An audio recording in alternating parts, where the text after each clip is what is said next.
నమస్కారం, నా పేరు వైష్ణవి. బీసీఎన్ న్యూస్ కి స్వాగతం. ముందుగా ముఖ్యాంశాలు. రాష్ట్ర వ్యాప్తంగా ప్రాథమిక వ్యవసాయ సహకార పరమితి సంఘాల్లో పనిచేస్తున్న ఉద్యోగులు తమ సమస్యలు పరిష్కరించాలంటూ 20 రోజులుగా ఆందోళన కార్యక్రమాలు నిర్వహిస్తున్నారు. అందులో భాగంగా నెల్లూరు జిల్లా కోటపట్టణంలోని కోఆపరేటివ్ బ్యాంక్ వద్ద ప్లకార్డులతో ఉద్యోగుల నిరసన చేపట్టారు. రాష్ట్రంలోని సహకార సంఘాల ఉద్యోగుల యూనియన్లు ఐక్యంగా ఏర్పడి ఆంధ్రప్రదేశ్ రాష్ట్ర వ్యవసాయ సహకార సంఘాల ఉద్యోగుల ఐక్యవేదిక ఆధ్వర్యంలో ఈ నెల 6వ తేదీ నుంచి ఆందోళన కార్యక్రమాలు చేపట్టారన్నారు. 6 దశల్లో ఆందోళన చేపట్టాలని నిర్ణయించగా ఇప్పటికే 4 దశల ఆందోళన కార్యక్రమాలు పూర్తి అయ్యిందన్నారు.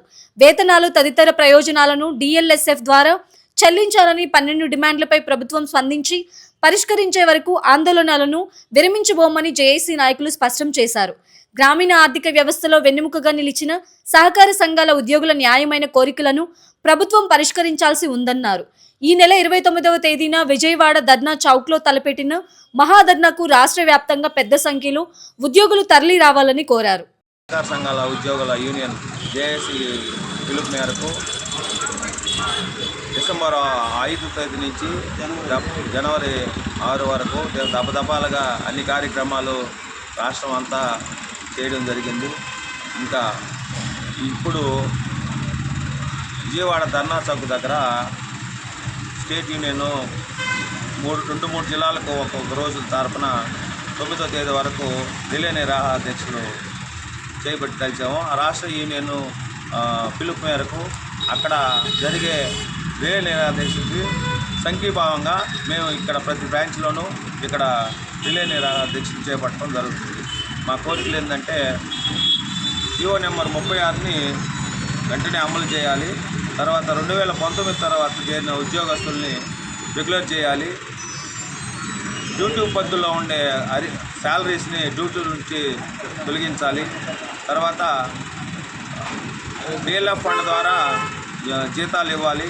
ఇలా న్యాయమైన కోరికల్ని గవర్నమెంట్కి ఎట్లాంటి భారం లేకుండా కానీ తీర్చకుండా మమ్మల్ని కాలయాపన చేస్తూ ఉన్నారు. ఇప్పటికైనా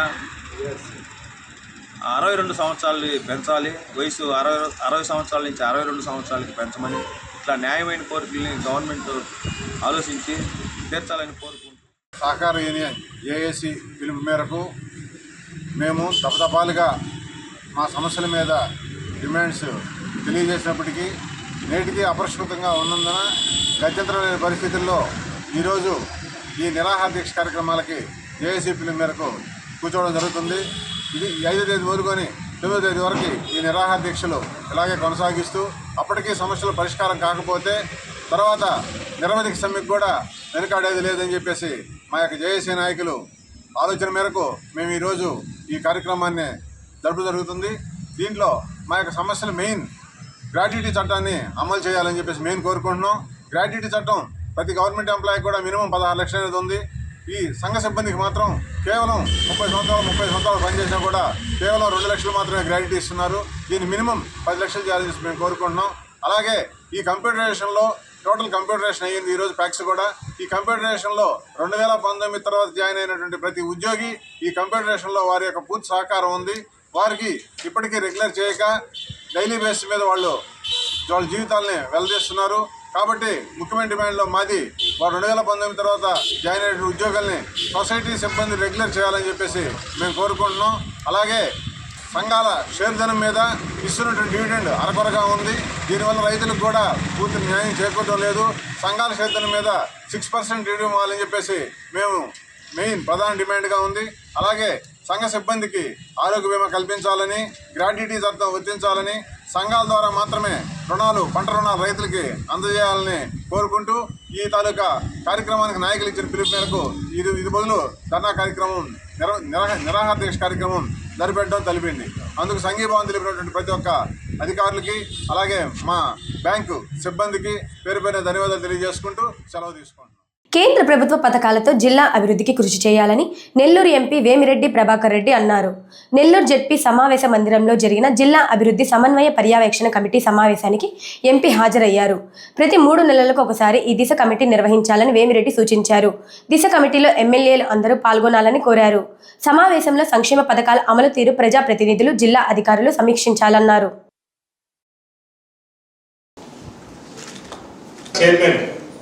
గౌరవ శ్రీ వేమిరెడ్డి ప్రభాకర్ మాదినాథ్ గూడూరు నందు 16 లక్షలతో వరకు ఒకటి శాంక్షన్ అద్దె భవనాలు ఉన్నాయి. పిల్లలు కూడా ఇబ్బంది పడుతున్నారు. వాటికి స్పెషల్గా ఫెసిలిటీస్ కల్పించాలని మరి పక్కలో ఉన్నాయన్నారు. 3 పనులు ఇంకా స్టార్ట్ చేయలేదన్నారు. దిశా మీటింగ్ 1/7/2025 జరిగింది.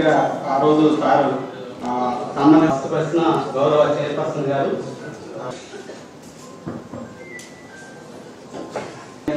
రెండోది మనబడి మన భవిష్యత్ కింద ఇది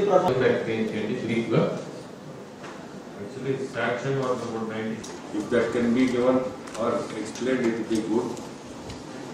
So we continue today. This is the 3rd meeting, and whatever submissions are there, all the members can put their submissions and also replies from the officials concerned. So thank you to all for attending this meeting. పిలిచాం sir. అవన్నీ దగ్గర 50 డేస్లో అవన్నీ complete చేయడానికి plan చేస్తున్నాం sir. అలాగే 2.0 sanctions కింద 2830 ఇల్లు వచ్చాయి సార్. ఇవి అర్బన్స్లో 7 మున్సిపాలిటీస్లో వచ్చాయి సార్. ఇవి మొదలుపెట్టాం సార్. సెంట్రల్ గవర్నమెంట్ ఇప్పుడు దీంట్లో government of India 1,50,000 plus 30,000 NREGS 1,80,000. ఇప్పుడు ఈ గవర్నమెంట్ వచ్చిన తర్వాత ఎంత పెంచారు? గవర్నమెంట్ 1.8 చేశారు సార్. ఇప్పుడు మన గవర్నమెంట్ మొదటి నుంచి ఉండేయా స్వామి? అవును సార్. 1.8 ఉంది సార్.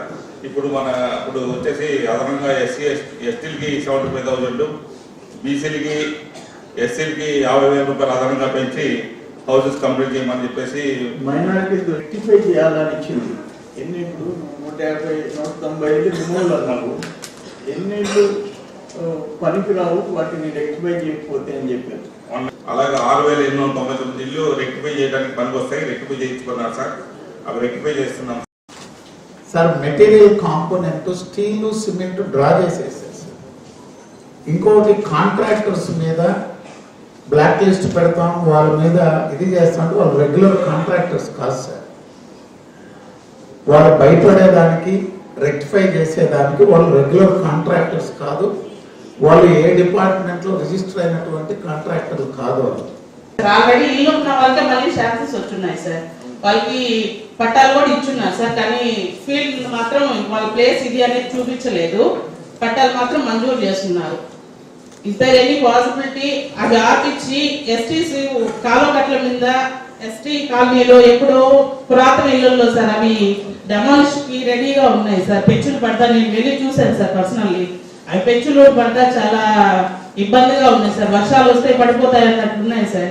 వర్షాలలో వాళ్ళు వచ్చేసి టెంపుల్స్ లో ఉంటున్నారు సార్. మీరందరూ దయించి అర్హులైన వాళ్ళకి చైర్మన్ గారు ఆర్డర్ మంజూరైందని చెప్పారు. గత జిల్లా అభివృద్ధి పర్యవేక్షణ కమిటీ సమావేశం నుండి NHAY వారు ఇప్పటి వరకు పని శంకుస్థాపన చేయలేదు. కావున చింతారెడ్డిపాలెం జంక్షన్ వద్ద అండర్ పాస్ పనులు వెంటనే ప్రారంభించవలసిందిగా కోరుచున్నాను. అది త్వరగా. 3rd దిశ మీటింగ్ జరుపుకున్నాము. సెంట్రల్ గవర్నమెంట్ నుంచి చాలా స్కీమ్స్ ఉన్నాయి. ఈ స్కీమ్స్ కూడా మనం ప్రతి స్కీమ్లోకి ఒక్క రోజులో మనం పోవాలంటే కూడా కష్టము.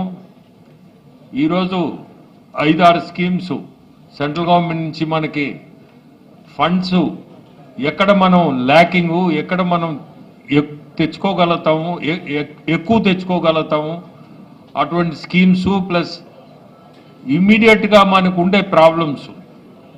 NH సేఫ్టీ ఫ్యాక్టర్లో NH చాలా ముఖ్యం, నేషనల్ హైవేస్. సో ఆ సబ్జెక్ట్ మీద ప్రతి ఒక్కరు కూడా వాళ్ళ వ్యూస్ ఇచ్చారు. ప్లస్ మనం సెంట్రల్ గవర్నమెంట్ నుంచి మనకి ఎంత ఫండ్స్ వస్తున్నాయి, ఎంత ఫండ్స్ ఉపయోగించుకోగలుగుతున్నాం జిల్లాలో, ఇటువంటిది డ్రోన్స్ టెక్నాలజీ అనేది కొత్త కాన్సెప్టు.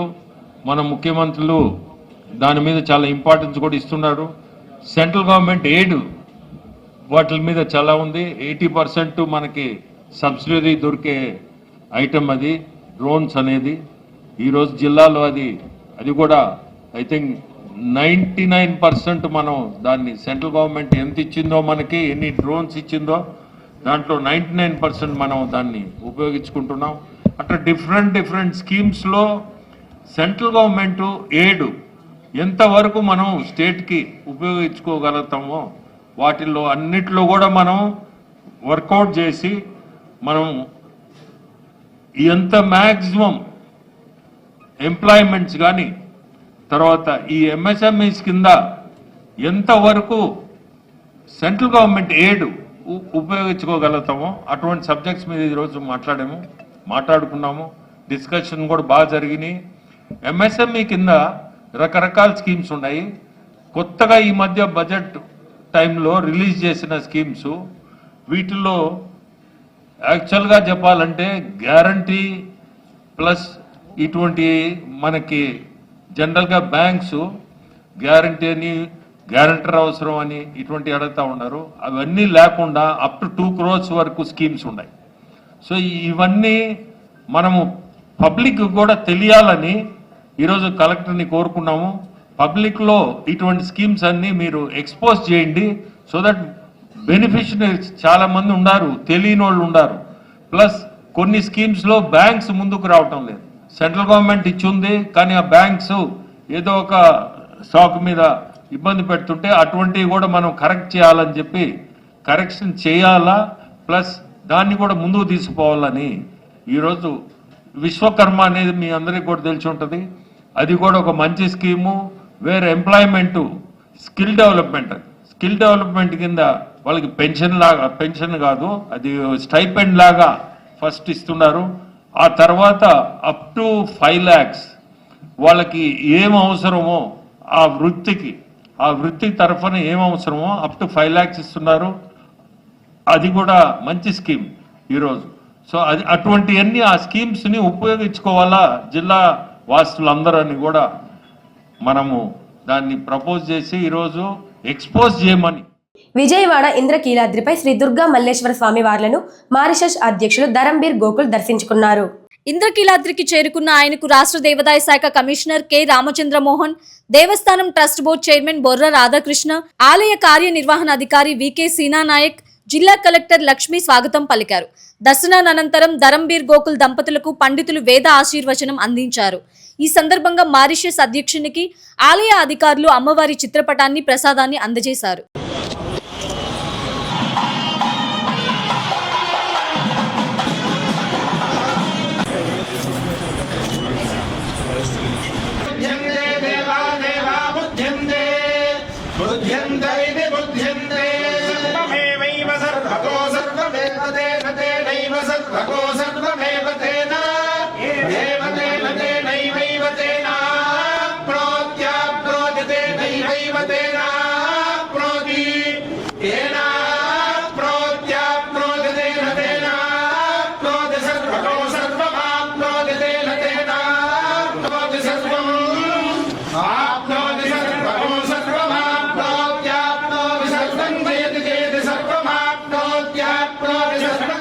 తిరుపతి జిల్లాలో 2 రోజుల పర్యటనలో భాగంగా రేణిగుంట విమానాశ్రయం చేరుకున్న మారిషస్ దేశాధ్యక్షులు ధరంబీర్ గోకుల్కి రేణిగుంట విమానాశ్రయంలో దేవాదాయ శాఖ మంత్రి ఆనం రామనారాయణ రెడ్డి, జిల్లా కలెక్టర్ వెంకటేశ్వర్, జిల్లా ఎస్పీఎల్ సుబ్బరాయుడు తదితరులు ఘనంగా స్వాగతం పలికారు.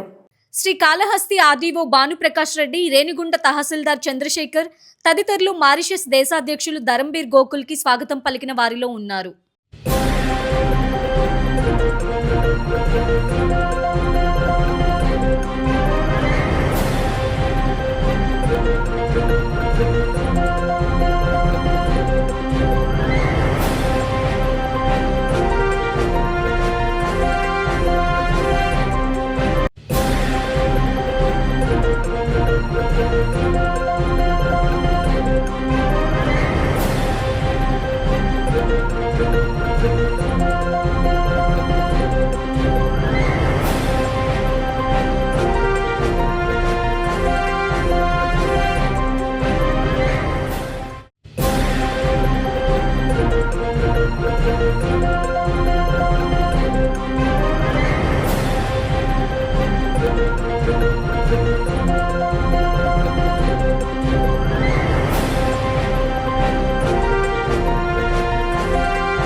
వెంకటాచలం మండలం పూడిపర్తిలో వికసిత్ భారత్ జీ రామ్జీ యోజన స్వచ్ఛ సంక్రాంతి గ్రామ సభలు నిర్వహించారు. స్వచ్ఛ సంక్రాంతి చెత్తరహిత గ్రామ పంచాయతీ ప్రోగ్రాం ఒక మంచి కార్యక్రమంగా గ్రామాలను పరిశుభ్రంగా ఉంచుకునేందుకు ఈ కార్యక్రమం దోహదం చేస్తుందని ఎమ్మెల్యే సోమిరెడ్డి చంద్రమోహన్ రెడ్డి తెలిపారు. వికసిత్ భారత్ జీ రామ్జీ ఉపాధి హామీ పథకం పని దినాలను 100 రోజుల నుంచి 125 రోజులకు పెంచడం సంతోషమన్నారు. ఈ కార్యక్రమంలో DWMA PD Ganga Bhavani, DPO Vasumathi, SC corporation ED Shobharani, MPDO కల్పనతో పాటు వివిధ శాఖల అధికారులు పాల్గొన్నారు. ఎక్కడైనా రోడ్ల మీద కాగితాలు ఇటువంటి వేయకూడదు, పరిశుభ్రంగా గ్రామాలు పెట్టుకోవాలా అని ఎక్స్ప్లెయిన్ చేసుకుంటూ పోయేదానికి ఆ మైక్స్ కూడా ఇవ్వటం జరిగింది. మనందరి రెస్పాన్సిబుల్. నేను ఎటువంటి పరిస్థితిలో చిన్న పీస్ ఆఫ్ పేపర్ కూడా రోడ్డు మీద వేయను. నేను ఏ రోజు నాకు అలవాట్లే. అందుకని అందరం కూడా మన పరిసర ప్రాంతాలు పరిశుభ్రంగా పెట్టుకోవాల్సిన బాధ్యత మన మీద ఉంది అని చెప్పేసి మేము దానివల్ల ఏంటంటే మన పిల్లలు ఆరోగ్యంగా ఉంటారు. కానప్పుడు వాళ్ళకి ఏదైనా బాగలేకుండా ఇస్తే బిడ్డలకు కానీ పెద్దోళ్ళకి కానీ అప్పుల పాలైపోతున్నాం. హాస్పిటల్కి పోయిస్తే ఆ మందులు ఇవన్నీ మనల్ని అప్పుల్లోకి నెట్టేస్తున్నాయి. కాకుండా ఉండాలంటే మనం గ్రామాలని పరిశుభ్రంగా పెట్టుకోవాల్సిన బాధ్యత వాళ్ళు చూసుకుంటారు, పంచాయతీ సిబ్బంది చూసుకుంటారు. మాకేం సంబంధం అని కాదు. మన చుట్టూ, మన ఇంటి చుట్టూ పరిశుభ్రంగా పెట్టుకోవాల్సిన బాధ్యత మన మీద ఉంది. ఆ వైపు అలవాటు పడాలని కోరుకుంటున్నాను. పేరు మార్చారు, ఎన్ఆర్ఈజీఎస్ తీసేసి వికసిత్ భారత్ జీ రామ్జీ అని పెట్టారు. 100 రోజులది 125 రోజులు చేశారు. వీటన్నిటికీ ఉద్దేశం అందరికీ వివరించాలని గ్రామ సభలు ఈరోజు పెట్టారు. ఇది కూడా మీరు గ్రామ నాయకులు ఏ పనులు కల్పించి వాళ్ళకి అవి ఉపయోగపడే పనులు పెట్టి చేయించుకుంటే గ్రామానికి ఉపయోగపడుద్ది, రైతులకు ఉపయోగపడుద్ది, వాళ్ళకి వేతనం, ఉపాధి హామీ. మండల లీడర్స్ అందరూ ఉన్నారు కాబట్టి ఒక చిన్న విజ్ఞప్తి మండలం ద్వారా గ్రామ స్థాయిలో ఉన్నటువంటి నాయకులు కానీ ప్రజాప్రతినిధులు కానీ తెలియజేసేది ఏంటంటే ప్రతి 250 కుటుంబాలకి 250 కుటుంబాలు లేదా 1000 జనాభా దీనికి ఒక గ్రీన్ అంబాసిడర్ ని మనం కేటాయించడం జరుగుతుంది. అతను ఒక రిక్షా తోటి మనము కేటాయించినటువంటి ఏరియాల్లోకి తిరగడం జరుగుతుంది. ఈ వార్తలు ఇంతటితో సమాప్తం. తిరిగి ప్రసారమయ్యే BCN న్యూస్ లో మళ్ళీ కలుసుకుందాం. అంతవరకు సెలవు. నమస్కారం.